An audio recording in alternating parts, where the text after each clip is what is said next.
Hi guys, I'm back again, Dalmia, with a brief video. Today is October 5th, 2018. Today I'm going to talk a little bit about my views which I spoke about in my first video. The first video was slightly along with my theories about the fiat currencies, the Fed, the burning of the currency which is happening this year. And today I'm going to basically take it a bit forward and focus on why I think silver is a good place, a good hedge against what we are seeing in the world today. This is a year 2018 where I see a lot of financial markets collapsing, bonds and equities, and what we should be doing is, as well as currencies, the value of currencies is going down, and so what we should be doing is we should be stay in a mode of preparedness and protectionism where we protect our wealth. The idea of this video is just to share my views on how silver is a good way to protect your wealth, and also the fact that the way silver is so undervalued right now that it's a great place to put your money. And I think the time is here where silver prices might explode. I'm not going to make any price predictions, that's your own call, but I'll just share my views on why I think silver is good. So first let me start with the basic concept. What is money? Money is a store of value, okay, which is gold and silver. As per me, money is a store of value, gold and silver, and other commodities also.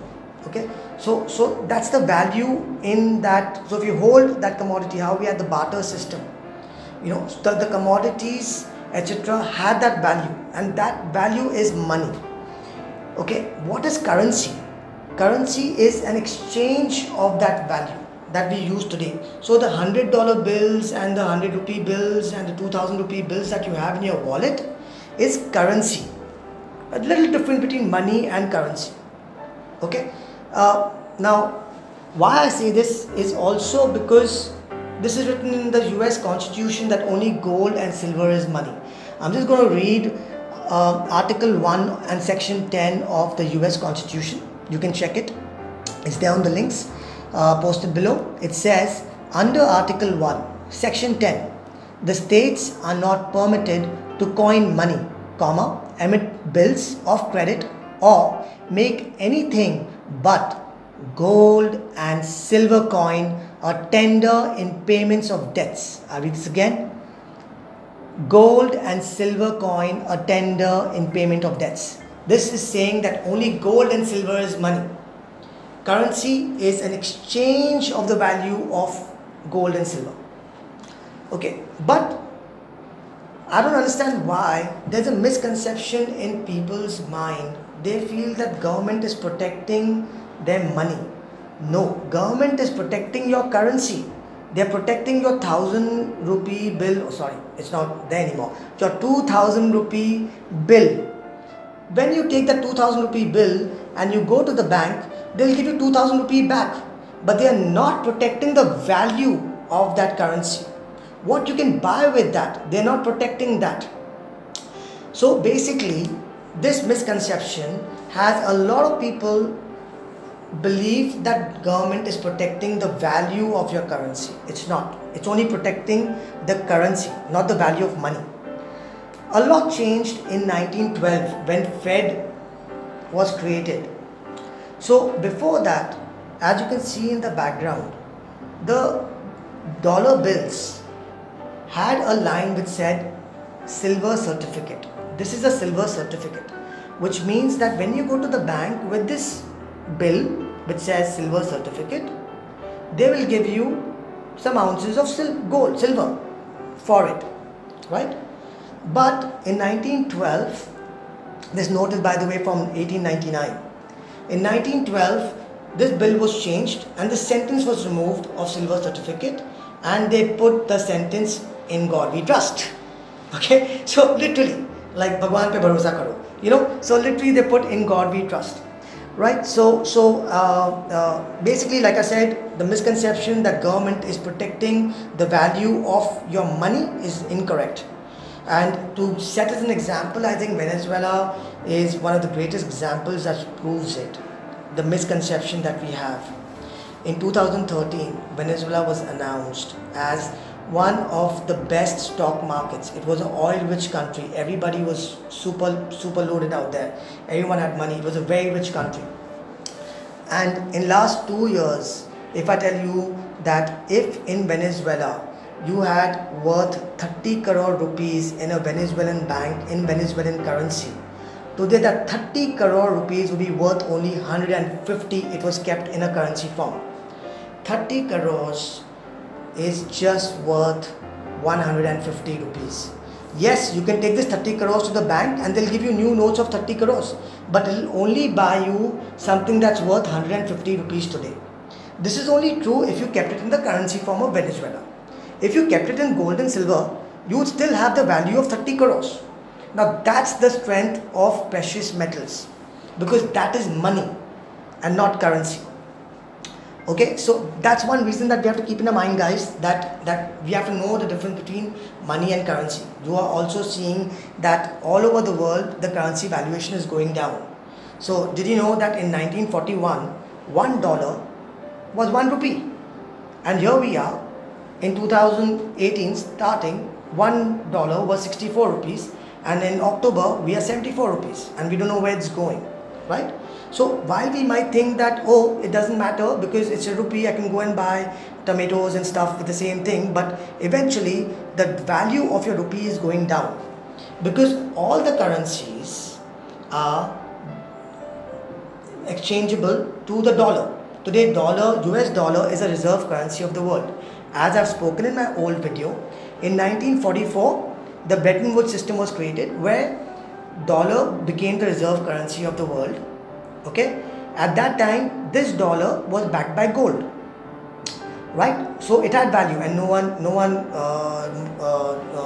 cared about it, because that dollar that they were exchanging, the world trades were taking place with that reserve currency of dollar, was backed by gold. But in 1971 something strange happened. In 1971, President Richard Nixon, on August 15, 1971, came out and said that this dollar will no longer be backed by gold. What did he do here? He made dollar a fiat currency. What is a fiat currency? Fiat currency is nothing but a bill which is backed by nothing. Okay? Fiat currency is a bill which is backed by nothing. Okay. Is it the first time this has happened? No.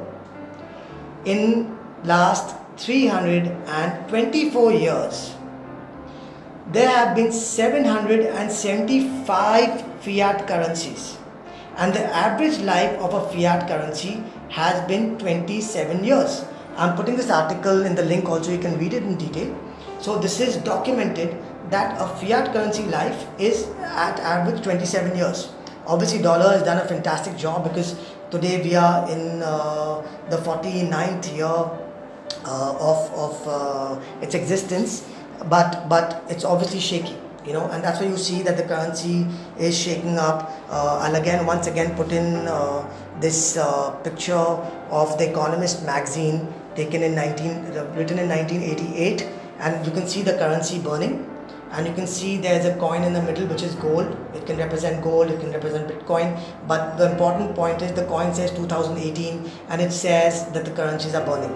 You know, so it's very strange that we are seeing the currencies burning, and there's a lot of pressure in the financial markets. And it's important that we take time out and think out of the box and take our money and put it in gold and silver, which is actual money. Now obviously the people will say, oh no, this is a very risky market, etc, etc.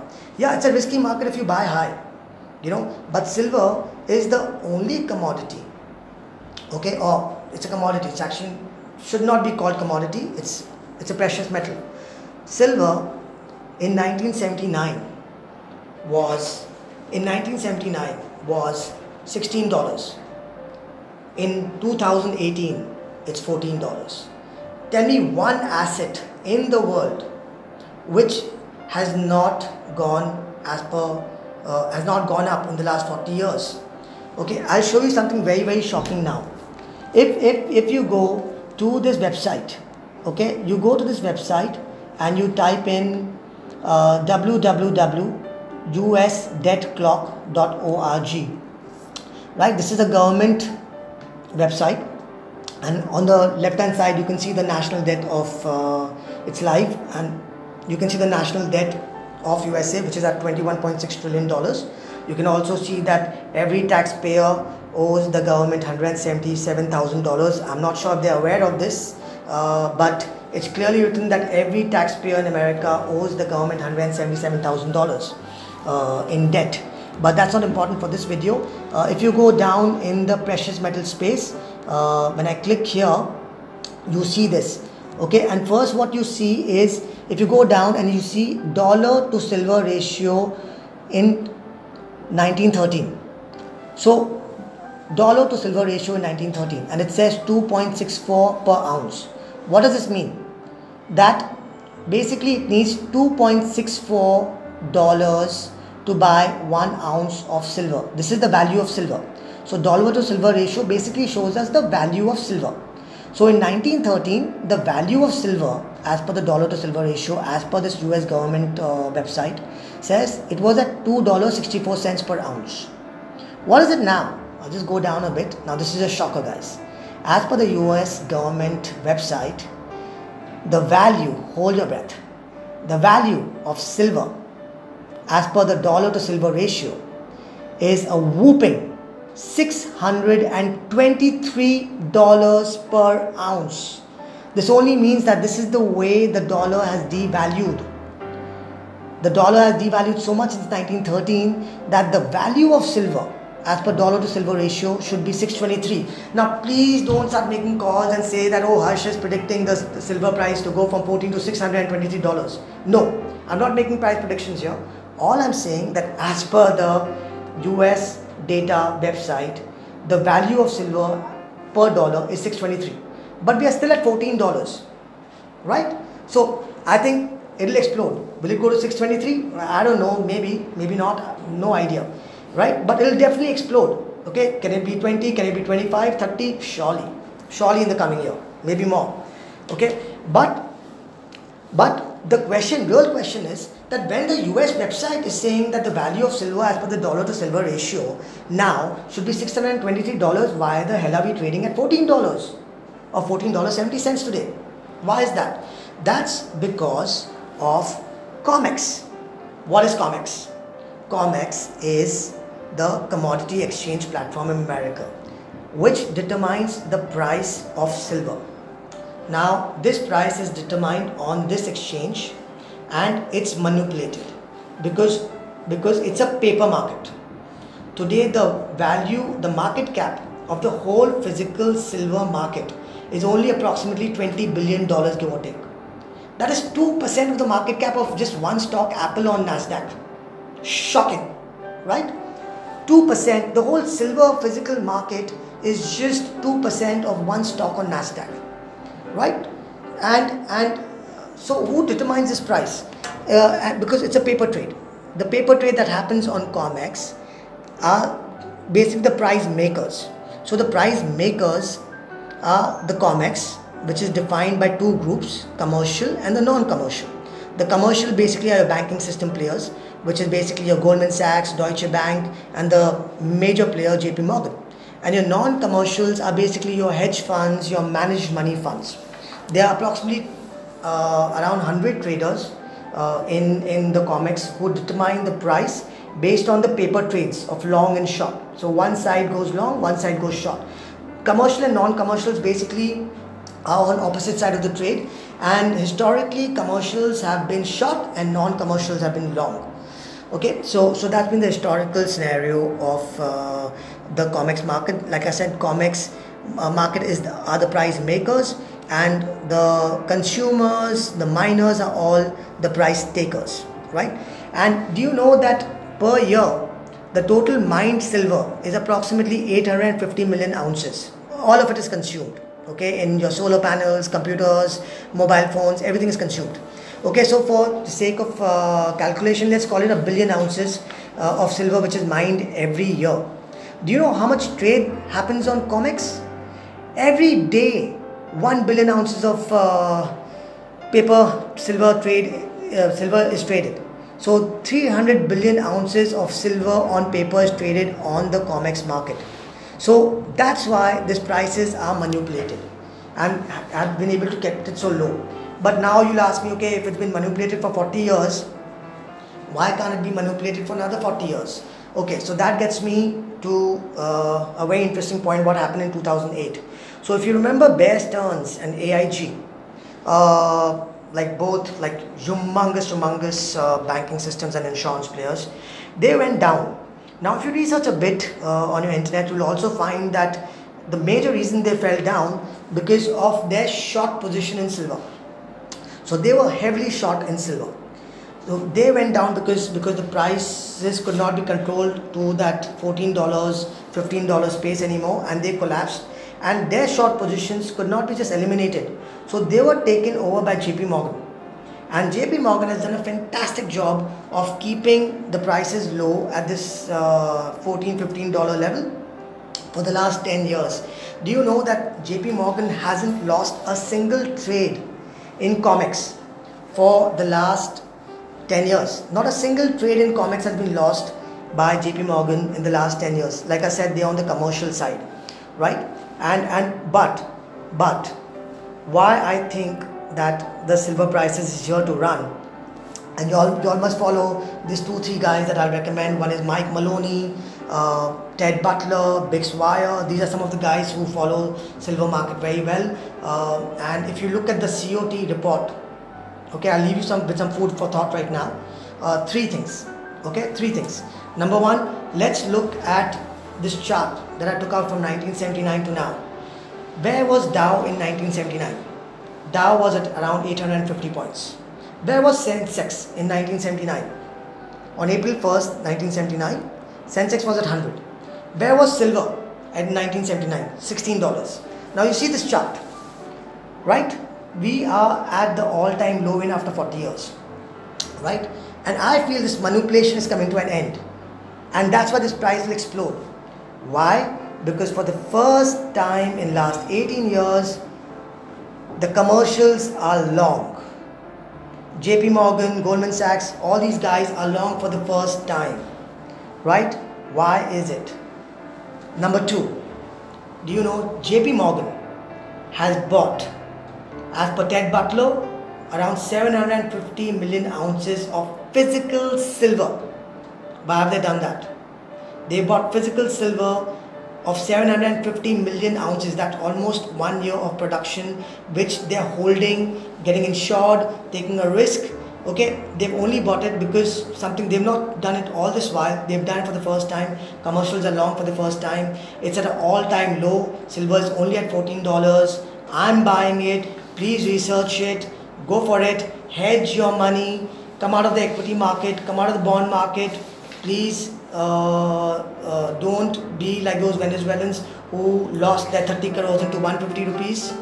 Okay, convert it into gold and silver, and have a very good day. If you like my video, please press like, and please share my video with other people so they can do the same. Thank you very much. See you. Bye.